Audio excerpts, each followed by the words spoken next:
অনেক বেশি। রাসূলুল্লাহ সাল্লাল্লাহু আলাইহি ওয়াসাল্লাম এই দিনে যে সমস্ত কাজগুলি করতে বলেছেন তার মধ্যে গুরুত্বপূর্ণ একটি কাজ হচ্ছে সূরা কাহফ পড়া। সূরা কাহফ কেন পড়তে হবে, সূরা কাহফ পড়লে কি হবে, রাসূলুল্লাহ সাল্লাল্লাহু আলাইহি ওয়াসাল্লাম বলে দিয়েছেন যদি পুরোটা পড়া হয় তাহলে আরেক সপ্তাহ পর্যন্ত ইয়াকুন লাহু নূরান, আলো হবে, তার প্রত্যেকটি কর্মকাণ্ড আলোকিত থাকবে, অন্ধকারাচ্ছন্ন থাকবে না। এটা হচ্ছে পড়ার সওয়াব। তাছাড়া রাসূলুল্লাহ সাল্লাল্লাহু আলাইহি ওয়াসাল্লাম আরেকটি ফায়দা বলেছেন যে দাজ্জালের ফিতনা থেকে নিরাপদ থাকবে যদি কেউ 10টি আয়াত পড়ে। কোন কোন হাদিসে এসেছে প্রথম 10টি আয়াত, কোন কোন হাদিসে এসেছে শেষ 10টি আয়াত। প্রথম হোক আর শেষ হোক, আপনাকে পুরো সূরা কাহফ পড়ার জন্য আপনি চেষ্টা চালাবেন। কেন আপনি এই সূরাটি পড়বেন? আসলে মানুষের জীবনের ফিতনা বিভিন্ন রকম হয়, বিভিন্ন ক্ষমতাসীনের ফিতনা থেকে বাঁচার জন্য এই সূরাটি গুরুত্বপূর্ণ। এই সূরার মধ্যে ক্ষমতাসীনদের ফিতনার কথা উল্লেখ আছে। যখন তাদেরকে দাঁড় করানো হয়েছিল যুবকদেরকে এবং বলা হয়েছিল যে আল্লাহর সাথে শিরিক করো, তারা বলছে লান নুশরিকা বিরাব্বিনা আহাদা, আমার রবের সাথে আমি কাউকে শরীক করব না। তারা ঈমানে টিকে গিয়েছিল, তারা ঈমানের পরীক্ষায় পাশ করেছিল। সেই প্রমাণ দেখিয়ে দিয়েছেন এই যুবকরা যে কিভাবে ঈমানের পরীক্ষায় পাশ করতে হয়। ঈমানের যত ফিতনা আসবে এর চেয়ে বড় ফিতনা আর কিছুতে আসে না। মুহাম্মদুর রাসূলুল্লাহ সাল্লাল্লাহু আলাইহি ওয়াসাল্লাম যখন ঈমানের দাওয়াত নিয়ে আসলেন, দুনিয়ার দূরের কাছের অনেক মানুষে ঈমান আনলো, কিন্তু তারা কেউ ধনী শ্রেণীর ছিল না, গরিব শ্রেণীর মানুষ ছিল, সাধারণ মানুষ ছিল। তাদের উপরে অত্যাচারের স্টিম রোলার চালানো হলো। সেখানে ঈমানের সেই পরীক্ষায় টিকে গেলেন বেলাল, সোহাইব, আম্মার, সুমাইয়া, এরা টিকে গেলেন। যারা অত্যন্ত দরিদ্র শ্রেণীর মানুষ ছিলেন তারা টিকে গেছেন। তাদেরকে মরুভূমির তপ্ত বালুতে টেনে নেওয়া হতো, কিন্তু ঈমান থেকে তাদেরকে কখনো কিছু পিছপা করতে পারেনি।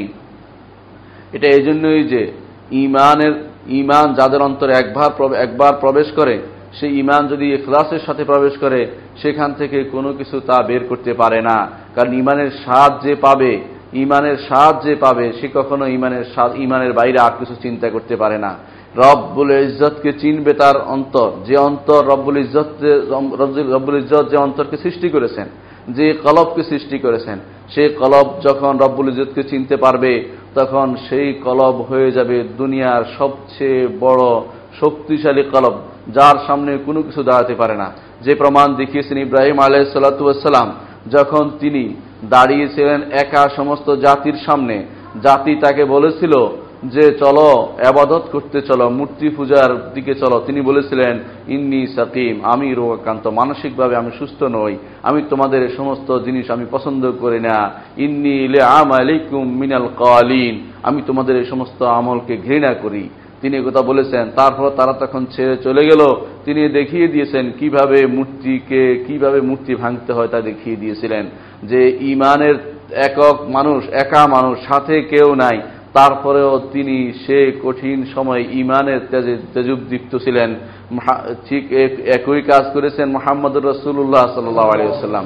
আল্লাহ তাআলা তাকে নাজিল করলেন, তার কাছে নাজিল করলেন আয়াত ফাসদা বিমা তু'মার ওয়া আ'রিদ আনিল জাহিলিন, আপনাকে যে নির্দেশ দেওয়া হয়েছে তা জানিয়ে দিন, দুনিয়ার জাহেলদের ব্যাপারে আপনি তাদের থেকে বিমুখ হন। তিনি তখন ডাকলেন ওয়া সাবাহা ওয়া সাবাহা ওয়া সাবাহা, সকালবেলার বিপদ। সমস্ত মানুষ মনে করলেন যে এই লোকটি তো কখনো মিথ্যা বলে না, দেখি আসি কি বিপদ হইল। তিনি তখন তার ডাকে সাড়া দিয়ে সমস্ত মানুষ আসলো, এমনকি আবু জাহাল ও আবু লাহাবও আসলো। তারা এসে শুনল রাসূলুল্লাহ সাল্লাল্লাহু আলাইহি ওয়াসাল্লামের কাছে কি হয়েছে বলো। তিনি বললেন যে যদি আমি বলি এই পাহাড়ের পিছনে এক শত্রু বাহিনী আছে যারা তোমাদের উপর আক্রমণ করতে উদ্যত হয়েছে, তোমরা কি তা বিশ্বাস করবে? তখন তারা সবাই বলল হ্যাঁ, অবশ্যই বিশ্বাস করব।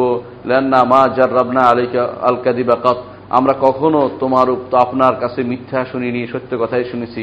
তখন তিনি বললেন ইন্নী নাযীরুল লাকুম বাইনা ইয়াদা আযাবিন শাদীদ, আমি তোমাদের আল্লাহর কঠিন আযাবের ভয় দেখাচ্ছি, সেদিনের ভয় দেখাচ্ছি যেদিনে আল্লাহ আযাবের সামনে কেউ দাঁড়াতে পারবে না।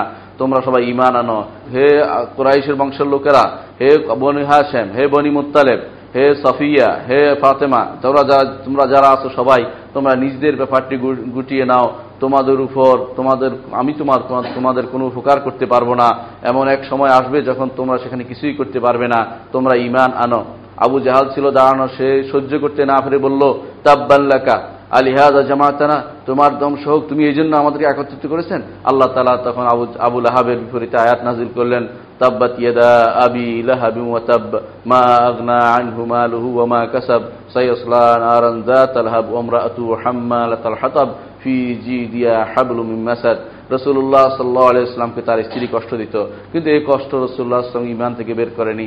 রাসূলুল্লাহ সাল্লাল্লাহু আলাইহি ওয়াসাল্লামের কাঁধের উপর তারা নাড়ি ভুড়ি উঠিয়ে দিত, কিন্তু এর থেকে রাসূলুল্লাহ সাল্লাল্লাহু আলাইহি ওয়াসাল্লাম পিছপা হননি। এমনকি তাকে বলা হয়েছিল দুনিয়ার অনেক কিছু তাকে দেয়া হবে, দুনিয়ার অনেক কিছু তাকে দেওয়া হবে, রাজত্ব দেওয়া হবে, সুন্দরী নারী দেওয়া হবে, অনেক কিছু দেওয়া হবে, তাকে বলা হয়েছিল। রাসূলুল্লাহ সাল্লাল্লাহু আলাইহি ওয়াসাল্লাম, আমি তো এগুলি চাই না, আমি শুধু একটি কালেমা চাই, কালেমাতু শাহাদাত আশহাদু আল্লা ইলাহা ইল্লাল্লাহ ওয়া আশহাদু আন্না মুহাম্মাদুর রাসূলুল্লাহ। একটি কালেমা চাই, তাহলে তোমরা ঈমান আনবে আর সমস্ত পৃথিবী তোমাদের অনুসরণ করে চলবে। সেই কালেমা যখন নিয়েছে আরবরা, তখন সমস্ত পৃথিবী তাদের অনুসরণ করে চলছে। আজও যতক্ষণ নেয়নি ততক্ষণ কেউ তাদের অনুসরণ করেনি, তাদেরকে মিন হামিসুল উমাম, ইতিহাসে আস্থা করে নিক্ষিপ্ত একটা জাতি মনে করত।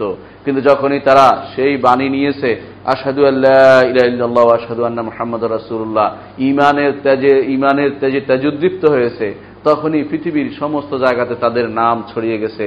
এইটাই হবে, যাদের উপর ঈমান আসবে তাদের উপর কিছু না কিছু আক্রমণ আসবে। কোরআনে কারিমে আল্লাহ তাআলা বলেছেন, আহাসিবান নাস আন ইউতরাকু আন ইয়াকুলু আমান্না ওয়া হুম লা ইফতানুন ওয়া লাকাদ ফাতান্নাল্লাযীনা মিন ক্বাবলিহিম ফালা ইয়ালামান্নাল্লাহু আল্লাযীনা সাদাকু ওয়া লা ইয়ালামান্নাল কাযিবিন। তারা কি মনে করেছে যে তাদেরকে ঈমান এনেছে বললেই তাদেরকে ছেড়ে দেওয়া হবে? কখনো নয়। তাদের আগে লোকদেরকেও পরীক্ষা করা হয়েছে, এখনো পরীক্ষা করা হবে। কিছু মানুষ মাঝে মধ্যে ফোন করে বলে যে আমার দাড়ি কেটে ফেলতে বলছে আমার পরিবার, আমাকে কাপড় ছেড়ে দিতে বলেছে, টাকনু নিচে পড়তে বলেছে আমার পরিবার। ঈমানের ভয়ে তারা ভীত হয়ে, ঈমান তাদের মজবুত হয়নি। আল্লাহর জন্য তারা রাখছে, দুনিয়ার কোনো মানুষের জন্য তারা কিছু রাখেনি। ঈমানকে অবশ্যই মজবুত রাখতে হবে, আল্লাহর জন্য সবকিছু করতে হবে, অন্যায় করা যাবে না। আপনার আমল আপনি করে যান, যদি এর মধ্যে কেউ আপনার উপর অন্যায়ভাবে জুলুম করে তার জন্য সেই দায়ী হবে। কিন্তু কোনো মানুষের রক্তচক্ষুকে ভয় করে আল্লাহ তাআলার বিধান থেকে দূরে সরার অনুমতি আল্লাহ তাআলা কাউকে দেননি।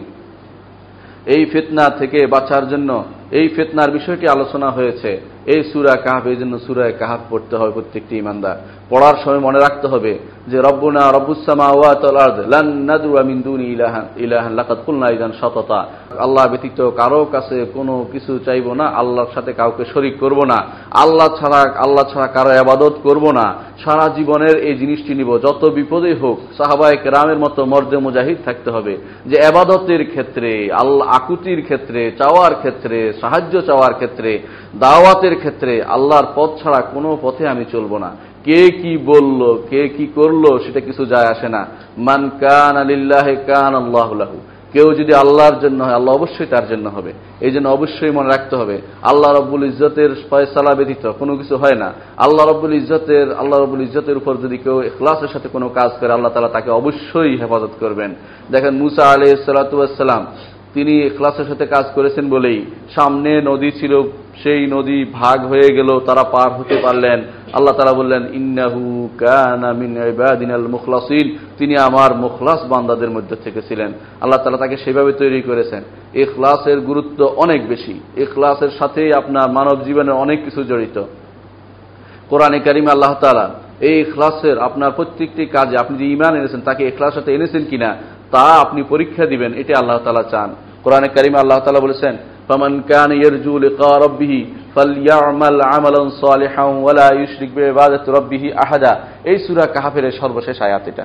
ফামান কানা ইয়ারজু লিকা রাব্বিহ ফালইয়ামাল আমালান সালিহান ওয়া লা ইউশরিক বিইবাদাতি রাব্বিহ আহাদা। যে ব্যক্তি আল্লাহর সাথে মিলিত হতে চায়, আল্লাহর সাথে সাক্ষাৎ করতে চায়, যে আমার আল্লাহর সাথে সাক্ষাৎ করতেই হবে। দেখুন, আল্লাহর সাথে সাক্ষাৎ করা ছাড়া কারো উপায় নেই। আপনার ভালো অবস্থায় সাক্ষাৎ হবে অথবা খারাপ অবস্থায় সাক্ষাৎ হবে। আপনি যদি ঈমানদার হয়ে থাকেন, সামনে তো ঈমান থাকে, আপনার অবশ্যই স্বীকৃতি দিতে হবে এটা যে আল্লাহর সামনে আমাকে দাঁড়াতে হবে। সে আল্লাহর সামনে দাঁড়ানোর ব্যাপারটি অত্যন্ত ভয়াবহ। কোরআনে কারিমে আল্লাহ তাআলা এর জন্য বলেছেন, ওয়ালিমান খাফা মাকামা রাব্বিহি জান্নাতান। যে ব্যক্তি আল্লাহর সামনে দাঁড়াতে হবে এই ভয় যার আছে তার জন্য দুটি জান্নাত। আজকে যারা দুনিয়ার বুকে আস্ফালন করে বেড়াচ্ছে, জালেম জুলুম করে বেড়াচ্ছে, মানুষের উপর আঘাত করে বেড়াচ্ছে, বিনা কারণে মানুষকে কষ্ট দিচ্ছে, তারাও আল্লাহর সামনে দাঁড়াতে হবে। আর যারা মজলুম তারাও আল্লাহর সামনে দাঁড়াবে। সুতরাং আল্লাহর সামনে দাঁড়ানোর ভয়টি হচ্ছে সবচেয়ে বড় জিনিস। রাসূলুল্লাহ সাল্লাল্লাহু আলাইহি ওয়াসাল্লাম এই আল্লাহর সামনে দাঁড়ানোর ব্যাপারটি অনেক জায়গাতে সাহাবাদেরকে স্মরণ করিয়ে দিতেন যে তোমাদেরকে এই বিষয়ে প্রশ্ন করা হবে, আল্লাহর সামনে হাজির হতে হবে, তোমাদেরকে তোমাদের সালাত সম্পর্কে জিজ্ঞাসা করা হবে, তোমাদের রক্ত সম্পর্কে জিজ্ঞাসা করা হবে। এই বিষয়গুলো হাসরের মাঠে প্রত্যেকে আল্লাহর সামনে পাই পাই হিসাব দিতে হবে, একটুও পার পাওয়ার কোনো সুযোগ নাই। তখন বলবেন মা লিহাযাল কিতাব লা ইউগাদিরু সগীরাতান ওয়ালা কাবীরাতান ইল্লা আহসাহা, এই কিতাবের কি হলো, এই আমার আমলনামার কি হলো, ছোট বড় যা আছে সবই তো লেখা হয়ে গেছে। ওয়াজাদু মা আমিলু হাদিরা ওয়ালা ইয়াজলিমু রাব্বুকা আহাদা, তারা দেখতে পাবে তারা যে সমস্ত আমল করেছে সেটা উপস্থিত আছে, একটু এক বিন্দু কোথাও গায়েব হয়নি।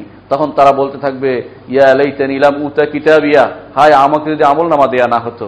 এই আমলনামা কিন্তু আপনার নিজের হাতের কামাই করা। প্রত্যেকটি মানুষ আজ দুনিয়াতে যা করছে মনে রাখতে হবে, যদি আপনার প্রত্যেকটি কাজ যদি কোনো আল্লাহকে আপনি মনে না করে, আল্লাহ আপনাকে দেখছেন, আল্লাহ আপনার সম্পর্কে জানছেন, আপনি অন্যায় করতে পারবেন।